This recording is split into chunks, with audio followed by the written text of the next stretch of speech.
Will this teacher and disciple become close to each other? Or make them even further apart? Let's find out.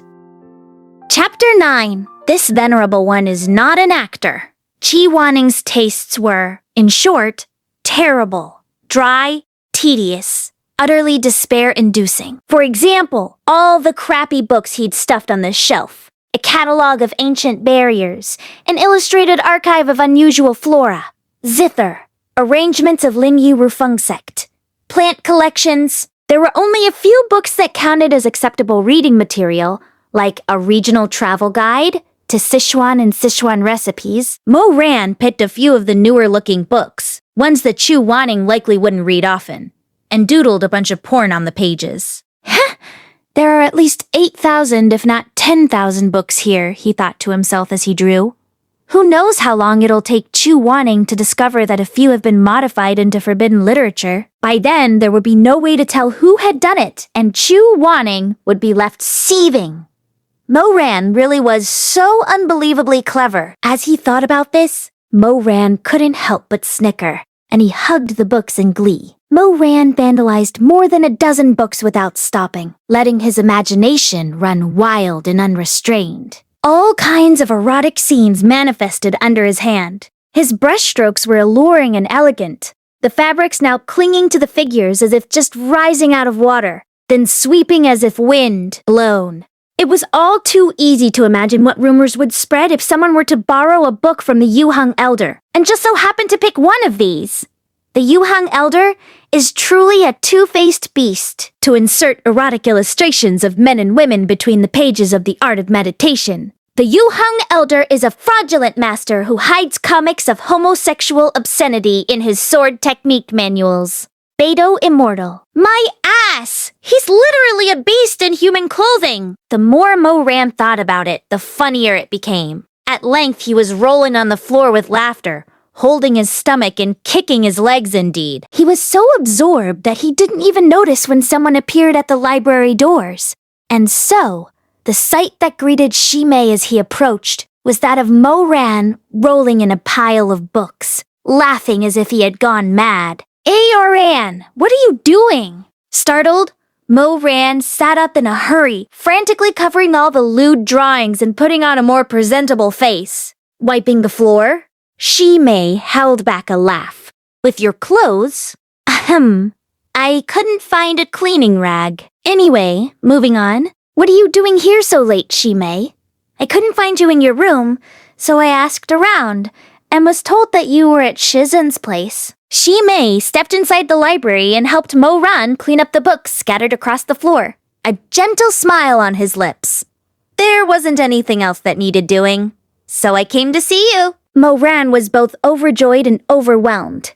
He pursed his lips. For some reason, his usual smooth charm was nowhere to be found, and he couldn't actually think of what to say at that moment. Then please have a seat. Moran spun excitedly in place, then said, a little nervously, I'll go get some tea for you. No need. I snuck in here. There'll be trouble if Shizun finds out. I guess Moran scratched his head. Chu Wanning, that freak. I'll topple him sooner or later and get Shimei out from under his thumb. You probably haven't eaten yet. Right. I brought you dinner. Wontons? You're really not tired of them, huh? The Red Lotus Pavilion is a bit far away, and I was afraid the wontons would be stuck together by the time I got here, so I didn't bring any. Here, see if the stir-fry is to your taste. Shimei opened the container he brought, revealing the red-colored dishes inside. Plates of shunfeng pig ear salad, savory shredded yuxiang pork, diced kung pao chicken, smashed cucumber salad, and a bowl of rice. Ah! You added peppers this time? Only a little, so you don't go into withdrawal, Shimei said, smiling. They both loved spicy foods, so of course he understood the concept of no spice, no joy. But your wounds haven't fully healed, so I only put in a little bit, just to add some flavor. It's better than not having even a hint of red. Moran chewed on his chopsticks happily, his dimples sweet as honey in the candlelight. Ah! I'm going to cry with gratitude. Shimei suppressed a laugh. The food will be cold by the time you're done. sniffling. You can cry after you've eaten, chopsticks flying with impressive speed. He always ate like a starving dog. Chu Wanning hated the unseemly way he went at it, but Shimei wouldn't mind. Shimei was always so caring, laughing and telling him to eat slower while offering him a cup of tea. Before long, the plates were empty. Moran patted his full belly with a contented sigh, eyes happily closed. That hit the spot. Which tastes better, the wontons or these dishes? Shimei asked, voice casual. When it came to food, Moran was dedicated in the same way he was to his first love. He tilted his head, clear black eyes soft and fixed on Shimei as he grinned. Wontons! Shimei said nothing and shook his head, smiling. After a moment, he continued. Aran, let me help you change your bandages and reapply the medicine. The medicinal salve had been made by Madame Wang. She had once been a disciple of the medical sect Gaiyue. While her martial aptitude was low, and she disliked fighting, she was fond of the medicinal arts. Xisheng Peak had an herbal medicine garden, and she had personally planted many precious herbs. There, so the sect's supply of remedies never ran low. Moran took off his top and sat, facing away from Shimei. The scars on his back still faintly hurt, but as Shimei's warm fingers carefully spread and rubbed in the ointment, he gradually forgot the pain, and instead his thoughts began to stray in a frisky direction. All done! Shimei wrapped new bandages around Moran and carefully tied them off. You can put your clothes back on now. Moran turned his head around to peek at Shimei. Under the dim yellow light of the candles, Shimei's skin was snowy pale. Moran's desire flared even more, his throat going dry.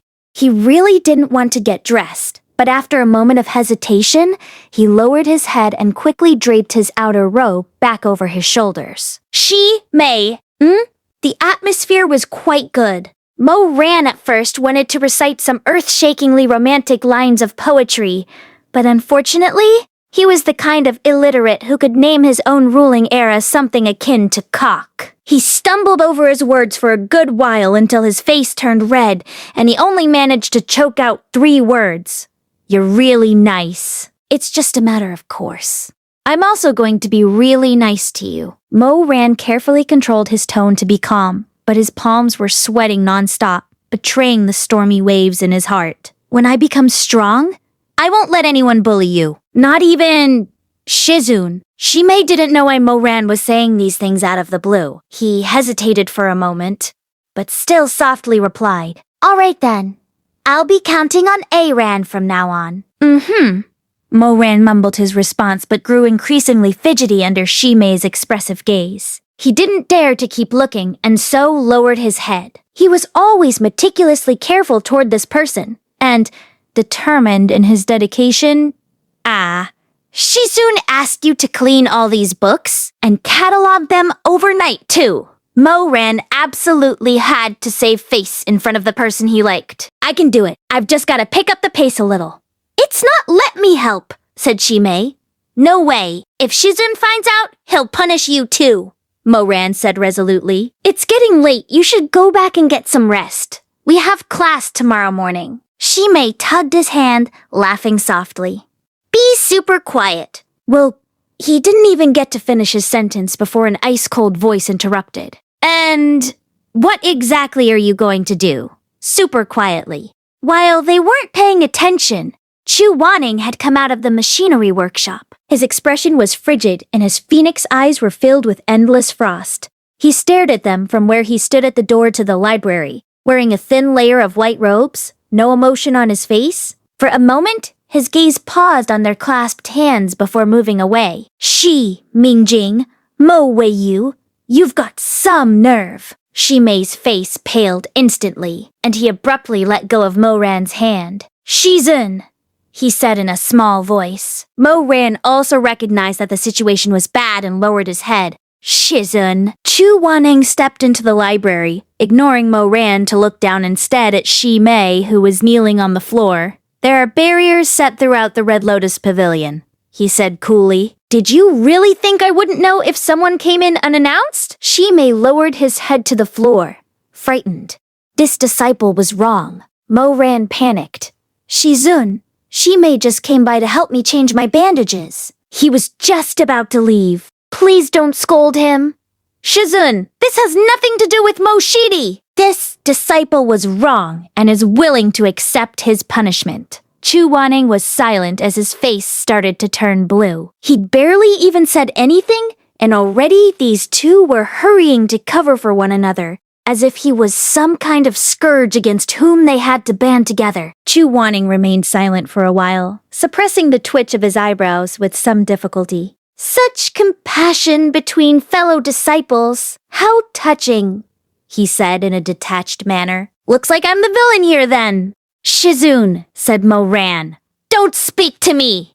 Chu Wanning shook out his wide sleeves, unwilling to keep talking. Moran wasn't sure why he was so mad. Perhaps it was because his Shizun had always hated people being touchy-feely in front of him. The specific kind of touchy-feely was irrelevant. All of it sullied his eyes. All three of them were silent for a long while. Suddenly, Chu Wanning turned to depart. The rims of Shimei's eyes were red as he looked up, helpless and confused. Shizun? Shimei lowered his gaze, paused for a moment, and softly replied. Understood? Shimei stood up, glanced at Moran, and hesitated.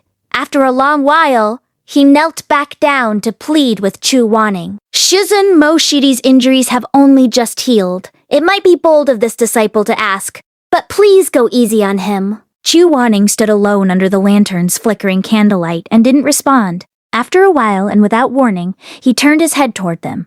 Sharp eyebrows lifted and eyes scorching. An angry rebuke on his lips. Aren't you just full of nonsense? Why are you still here? Chu Wanning was remarkably handsome, but completely lacking in gentleness, and he was even scarier when mad. Shimei shuddered fearfully and quickly left with a bow to avoid further provoking their Shizun and bringing Moran even more trouble. With only the two of them left in the library, Moran sighed to himself. Shizun, this disciple was wrong. This disciple will continue the cataloging this instant. Unexpectedly, Chu Wanning spoke without even turning his head. Go back if you're tired. You can. Moran's head snapped up. I won't keep you, Chu Wanning continued icily. Why would he let me off this easily? It must be a trap. Thinking himself clever, Moran said, I'm not leaving. Chu Wanning paused, then smiled coldly. Fine, suit yourself. With that, he swept his sleeves, turned, and left. Moran was stunned. It hadn't been a trap. He'd thought for sure that Chu Wanning had been ready to give him another round of lashings with that willow vine. It took Moran well into the night before he was done. Yawning, he headed out of the library. Despite the late hour, a low yellow light could still be seen from Chu Wanning's bedroom. Eh? That pesky demon hadn't yet gone to bed? Moran went over to bid Chu Wanning goodnight before leaving. Once inside, he realized that Chu Wanning had already fallen asleep. It was just that the forgetful man had neglected to put out the candles before going to bed. Or maybe he passed out from exhaustion in the middle of making something. Moran figured that this was probably what had happened. Once he saw the prototype Holy Night Guardian pieced together by the bedside, the metal gloves that Chu Wanning hadn't taken off, and the half-piece of mechanical clasped tightly gripped in his hand, Chu Wanning wasn't so harsh and frigid when asleep. He was curled up on the bed, which was stacked with machine parts, saws, and axes. There were too many things spread out everywhere and not much space left to accommodate a person, and so he was huddled tightly in on himself. Body balled up and long lashes lowered. The sight was unexpectedly lonesome. Moran stared at him blankly for a moment. Exactly what had Chu Wanning been so angry about today? Was it just because Shimei had trespassed on the Red Lotus Pavilion and tried to help Moran organize the books? Moran approached the bed and rolled his eyes. He leaned down near Chu Wanning's ear and, in a very, very quiet voice, experimentally called out, Shizun? Chu Wanning let out a mumbled groan and hugged the cold machine parts in his arms even more tightly to himself. He was in a deep slumber. His breaths even. The sharp metal glove still on his hand lay next to his face, looking quite like the claws of a cat or leopard. Realizing that he probably wouldn't wake up anytime soon, Moran felt a jolt in his heart and narrowed his eyes, the corners of his lips curving into a mischievous grin. He hovered over Chu Wanning's ear and said in a low, testing voice, "Shizun? Wake up! Nothing. Shizun? Nothing. Chu Wanning? Still nothing. Heh, he's really asleep." Moran was delighted. He propped his arm up next to the pillow and looked at him with a grin. "Perfect. I'll take this chance to settle the score with you." Unaware that someone wanted to settle a score with him, Chu Wanning remained fast asleep, handsome features appearing quite peaceful. Moran assumed an imposing posture. Unfortunately, he'd grown up in a pleasure house and didn't have much in the way of a formal education. He had instead been more influenced by street arguments and folk tales. The phrases he cobbled together were thus especially lame and laughable. "Oh, bold and wicked member of the Chu clan! You duplicitous traitor! You... you... you..." He scratched his head, having run out of phrases. Even when he'd become emperor, the insults that had come out of his mouth had been either this bitch or that bastard. But these words seemed ill-fitting for Chu Wanning. He racked his brain for a good long while before remembering something the girls back at the pleasure house used to say, although he wasn't too sure what it meant. It seemed okay enough, and so he furrowed his brow into a fearsome frown and said sharply, "You fickle, ungrateful, despicable little trollop, do you acknowledge your misdeeds?" Chu Wanning didn't respond. "If you don't speak, this venerable one shall consider it a confession." Chu Wanning let out another mumble, "Peh," perhaps disturbed by the noise, but he remained fast asleep, cradling the machine components. "Your transgressions are grave. According to the law, this venerable one sentences you, sentences you to mouth punishment." Liu Gong. It was only after he said it that he realized that Liu Gong was a person from his past life, who was now long gone. Moran contemplated this for a moment before he decided to act out the missing part himself. So he responded in an obsequious tone, "Your Imperial Majesty, your old servant is present." Then he cleared his throat and said solemnly, "Carry out the punishment right, as you command, your Imperial Majesty." "All right, enough with the formalities." Moran flexed his fingers and began to carry out the punishment of Chu Wanning. This so-called mouth punishment didn't actually exist. Moran had made it up, on the spot. And how would this improvised punishment be carried out? The once tyrant emperor Moran solemnly cleared his throat again. His gaze wintry and wicked, he slowly pressed in close to that face, which looked as frigid as a clear spring in a snowy valley, and gradually drew near that pair of pale lips. And then Moran stopped. Glaring at Chu Wanning, he cursed, enunciating each word. Slowly, "Chu Wanning, fuck you and your peerless pettiness." "Pa! Pa!" 2 slaps in the air. "Ha ha! Punishment complete." Fuck yeah! Moran was in the midst of rejoicing when he felt a sudden prickle on his neck and a change in the atmosphere. He jerked his gaze down only to be met by a pair of lofty and forbidding phoenix eyes. Moran couldn't speak. Chu Wanning's voice was clear like the shattering of jade and as cold as an icy lake, equal parts elegant and chilling. "What are you doing?" "This venerable one, your old serve, Fortunately, Moran had spoken softly. Though Chu Wanning was frowning a little, he seemed to not have heard clearly. Struck by an idea, Moran reached out and slapped the air near Chu Wanning's face 2 more times. Faced with his Shizun's darkening expression, the once emperor of the mortal realm gave him a mollifying grin. This disciple was killing mosquitoes for Shizun. End of the chapter. It's so cute. Chu Wanning sleeping adorably, and Moran play like a kid too. It was a silent heartbreak to see from Chu Wanning's point of view, when he saw his disciples come together to stand against him. But actually, we can't say it is so unreasonable. Because in day-to-day life, if we met with this kind of cold personality, most of time people will not approach them, or let them be as they are. It is pretty common. That how I have seen. What do you think? Will you approach a person that seems unapproachable? Let me know your ideas too through comments. So, see you soon with the next chapter.